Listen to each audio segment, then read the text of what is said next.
Welcome to Samba Samba. Enjoy the video. In this video, I will explain how to adjust caster on your Ram 2500. Caster is a critical alignment angle that influences your truck's steering stability and how well the steering wheel returns to center after a turn.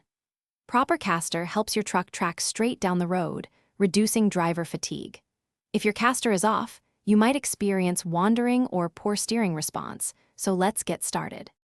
Before we begin, it's crucial to prepare properly. First, carefully inspect your steering and suspension components for any worn parts or looseness. Replace them if needed. Next, park your Ram 2500 on a flat, level surface and chock the wheels for safety.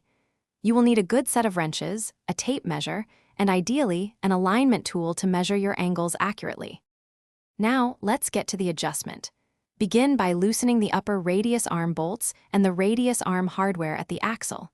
This allows the axle to move freely. Locate the eccentric cams on your lower control arms. To increase positive caster, you will rotate the lobe of these adjusters towards the rear of the truck.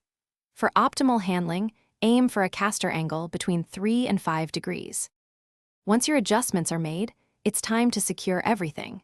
Tighten all the loosened bolts to their manufacturer-specified torque, typically around 225 foot-pounds for the radius arm to axle bolts. After tightening, jounce the truck by pushing down on the bumpers several times to settle the suspension. Finally, take your Ram 2500 for a test drive to confirm improved steering and straight-line tracking. Thanks for watching. Consider subscribing if we helped you.